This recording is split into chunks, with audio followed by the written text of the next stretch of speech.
Aujourd'hui, j'ai pas vraiment d'objectif. C'est un peu une journée, voilà, tranquille, repos. Demain, je déménage à Yokohama. Je commencerai à me poser et à faire mes plans vraiment à partir de là.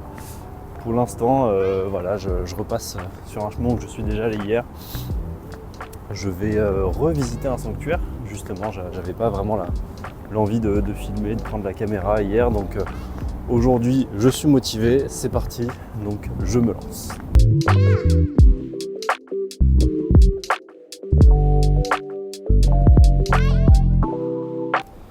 Je viens d'arriver à un magnifique temple qui s'appelle le Matsuchiyama Shoden.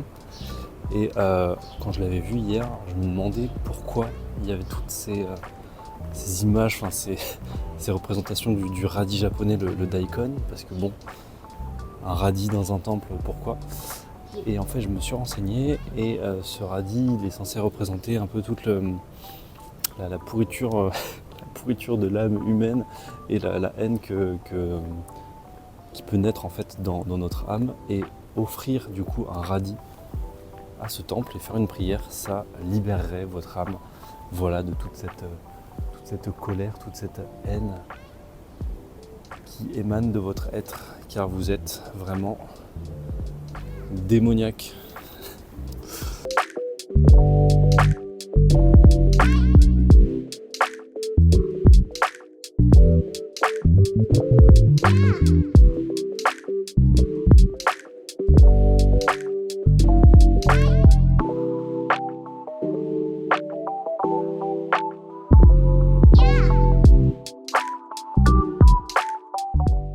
J'ai dit que j'avais pas vraiment d'objectif aujourd'hui, que j'allais marcher un peu au gré du vent, mais je pense que c'est surtout mon estomac qui va me guider. Je voulais aller dans un café aujourd'hui, enfin ce matin même, mais en allant au temple que je vous ai montré plus tôt, je m'en suis vraiment beaucoup éloigné. Mais bon, il est même pas 8 heures. J'ai absolument tout le temps du monde, alors autant en profiter. Et j'espère que ça va être une bonne adresse que je vais pouvoir vous partager. Je profite d'un moment de calme dans une rue résidentielle là, pour vous parler un peu avant que j'arrive au café, pour vous expliquer pourquoi je décide de vlogger mon quotidien au Japon. Mon quotidien, en fait, je vais pas vraiment vlogger mon quotidien.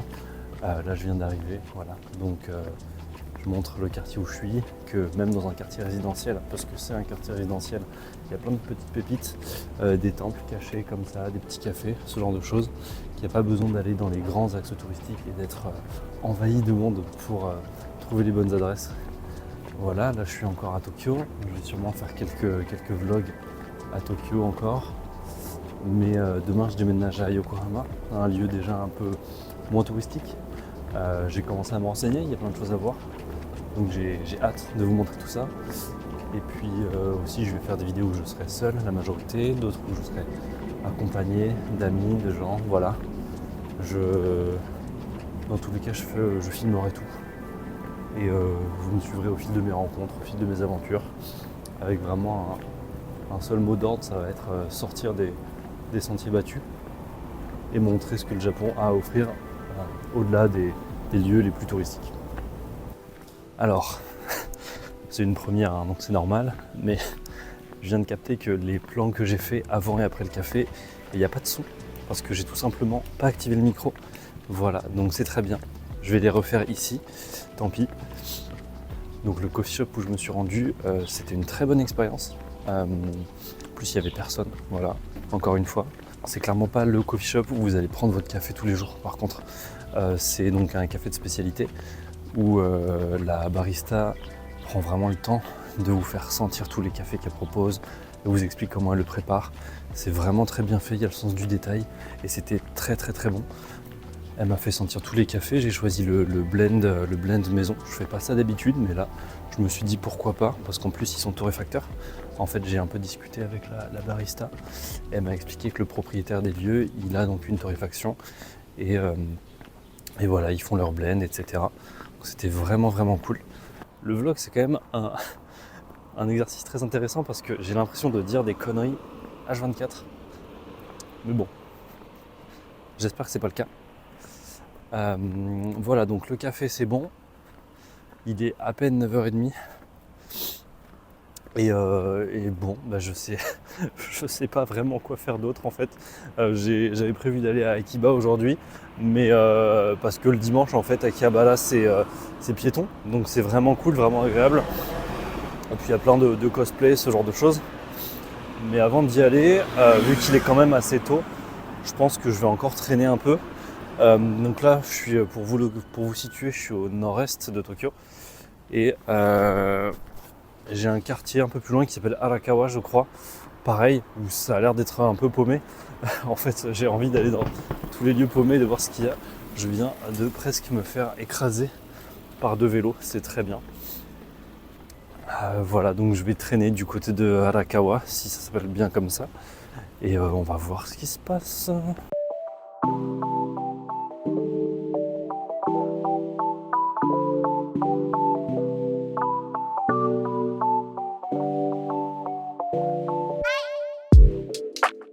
Je suis en train de marcher tranquillement et je viens de tomber sur un temple qui a l'air vachement cool, différent de ceux que j'ai vus avant. La déco elle est plus en pierre, je sais pas du tout, on va voir ce que c'est. C'est vraiment très joli.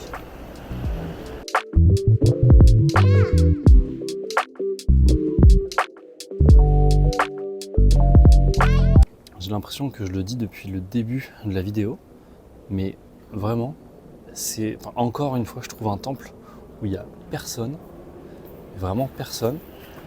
Quand je vois, hier j'étais à Asakusa et quand je vois tous les gens se mettre, s'empiler devant des sanctuaires, des temples pour prendre des photos instagrammables, en fait il suffit juste de vous promener dans Tokyo, d'être un peu curieux et vous trouvez vraiment des adresses où il n'y a personne, où c'est super joli, c'est super calme et vous pouvez prendre toutes les photos que vous voulez tranquillement quoi, sans être dérangé et sans avoir plein de touristes sur les photos.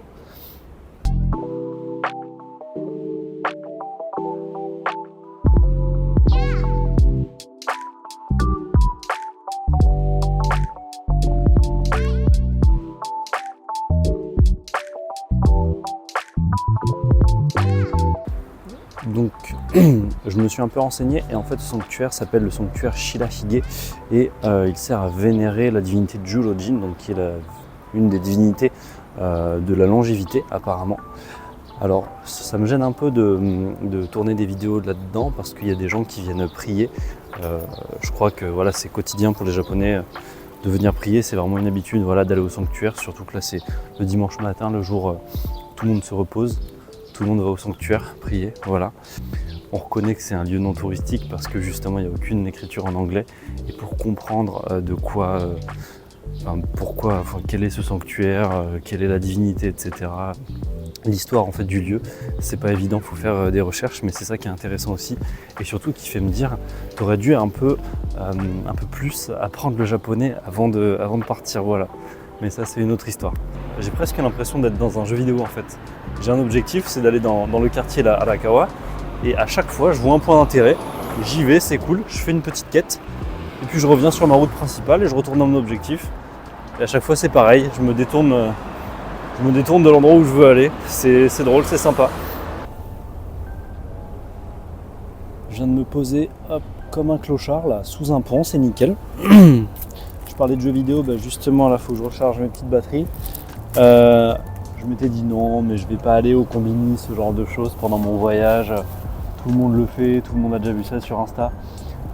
Néanmoins, il s'avère que les combini c'est quand même très pratique. Et le café où je suis allé c'était très bon, hein. J'ai pris une petite part de banana bread là. Mais bon, ça nourrit pas son homme quoi. Et ce qu'il faut pour nourrir son homme c'est du riz. Donc je vais pas faire dans l'originalité, mais bon pour me nourrir ça va suffire. Hein. Hop, des grosses boulettes de riz. Une vue franchement pas mal sur la Sumida. Alors lui j'ai essayé de l'esquiver mais bon il court trop vite. Tant pis, tu seras dans mon vlog mon petit.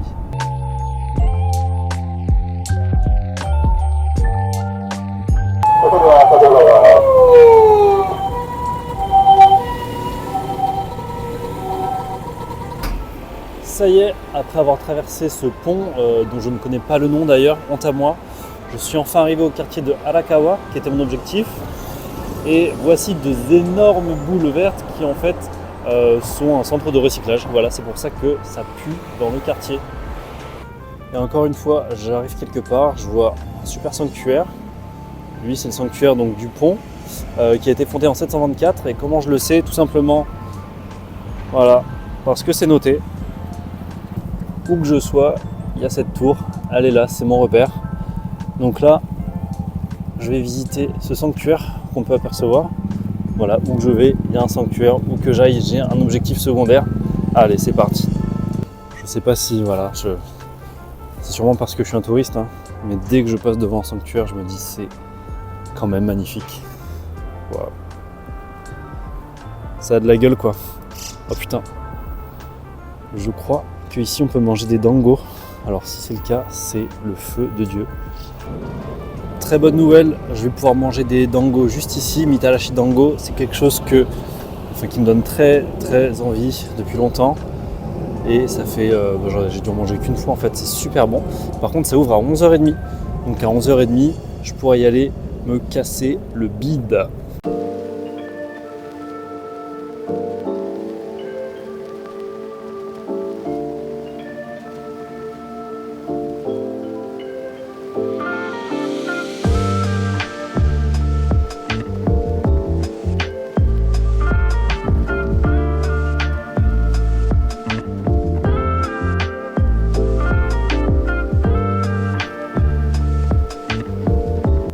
Juste derrière moi se trouve le sanctuaire Ishihama, donc très joli sanctuaire où on peut déjà voir quelques cerisiers en fleurs.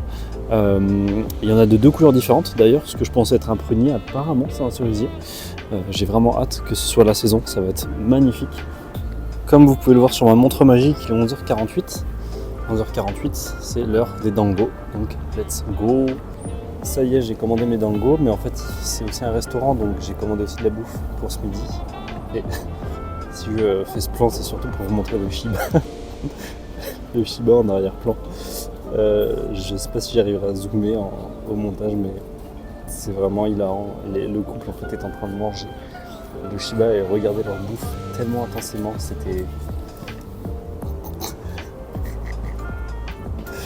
Dans le poteau, il a faim. Ah, c'est génial. Il a une sacrée bouille. Ça y est, j'ai le ravitaillement. Alors il était temps parce que depuis ce matin 7h j'ai juste mangé une part de banana bread et une pauvre boule de riz. Voilà quoi. Et puis j'ai pas mal marché en plus, là j'en peux plus, je pense honnêtement qu'après ce plan où je vais vous montrer un peu ce que je mange, je vais arrêter le vlog et je vais rentrer tranquillement chez moi. Donc tout à l'heure j'étais sur l'autre côté de la Sumida, j'étais vraiment juste en face. Il y a toujours la magnifique Tokyo Skytree juste ici. Hop là.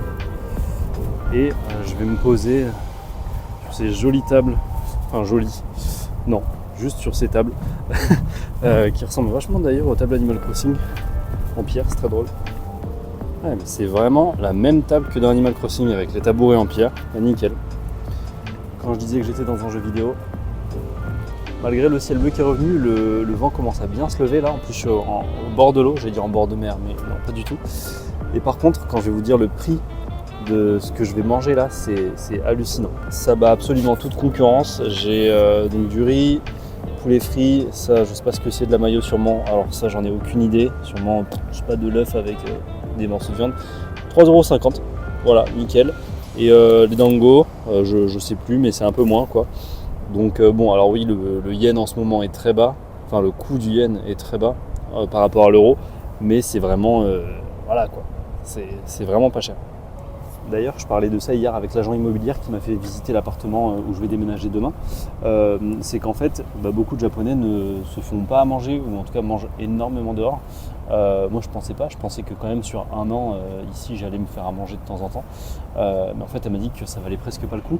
Qu'il y a des, voilà, pour moins de 1000 yens, on peut se mettre bien, quoi, selon où on va. Alors, les karaage, j'en ai beaucoup mangé, mais pour le coup, ceux-là, très très bon. En fait, ce qui change, c'est vraiment le goût de la panure. Je pense qu'ils n'ont pas du tout les mêmes farines, les mêmes produits que nous en France pour faire la panure. Et ça change vraiment le goût du truc, quoi. C'est vraiment pas mal. Hop là. Merde, du riz sur mes chaussettes, c'est nickel. Bon après, ça reste, tout est très bon. Hein. Franchement, le riz délicieux.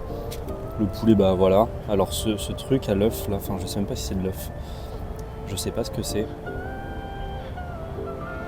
on dirait une espèce de salade. Je sais pas vraiment. Ouais, ça en fait c'est froid. C'est genre. Je sais pas ce que c'est. C'est.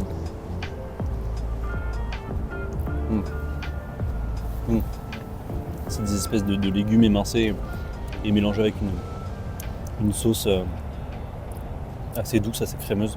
Franchement, pour 650 yens, la portion de riz que j'ai, les gros morceaux de poulet, c'est vraiment pas mal en plus. J'ai pris ça juste à côté d'un temple magnifique. Donc si vous voulez vous poser tranquillement au bord de la rivière, là, comme je fais, allez au temple, prendre des jolies photos, passer un bon moment, sans avoir de touristes encore une fois, en étant tranquille. Honnêtement là, depuis ce matin, je me suis beaucoup baladé et j'ai dû voir 5-6 étrangers. Même pas des couples d'étrangers, hein, vraiment 5-6 étrangers en tout. C'est vraiment là dans le nord de Tokyo, là où je suis, enfin plutôt le nord-est, il n'y a personne quoi.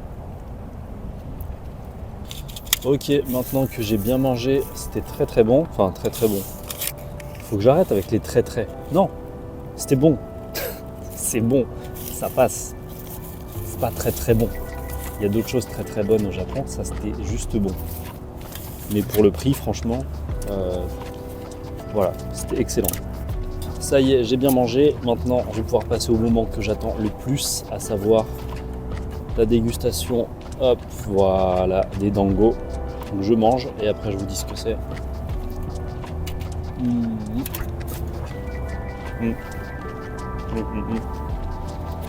Pour moi, c'est vraiment ça le goût du Japon. Ça fait vraiment du bien. J'avais envie d'en manger depuis très très longtemps. En fait, la sauce, on voit plus dans le sachet là. La sauce marron, ça s'appelle de la sauce mitarashi. Et en fait, c'est une sauce un peu sucrée-salée avec de la sauce soja, du sucre et du mirin. Donc, les dango, en fait, c'est une recette vraiment très simple. C'est des boules de pâte de riz en fait, faites à partir de farine de riz gluant ou alors de farine de riz classique, qui sont là imbibées en fait, enfin nappées plutôt de sauce mitarashi. Donc j'en avais déjà mangé 2 fois des dango, une fois j'en ai fait moi-même, ça va, c'était bon, et j'en ai mangé dans une pâtisserie à Nice. C'était très très bon, ils étaient beaucoup plus gros et franchement ils étaient très semblables à ceux que je suis en train de manger. Encore une fois, pour le prix, ça défie toute concurrence et c'est vraiment c'est tout simple hein, comme recette. Vous pouvez le refaire chez vous très simplement et c'est délicieux. C'est sur ces images incroyablement savoureuses de dango qui étaient vraiment délicieux que s'achève ce premier vlog. N'hésitez pas à vous abonner pour suivre mes aventures au Japon et mes prochaines vidéos qui devront arriver sous peu. Enfin, ça c'est si j'arrive à terminer le montage de la vidéo que je viens de tourner. Je vous avoue que là, je m'arrache les cheveux dessus, mais tout va bien. Encore une fois, merci de m'avoir suivi et je vous dis à la prochaine.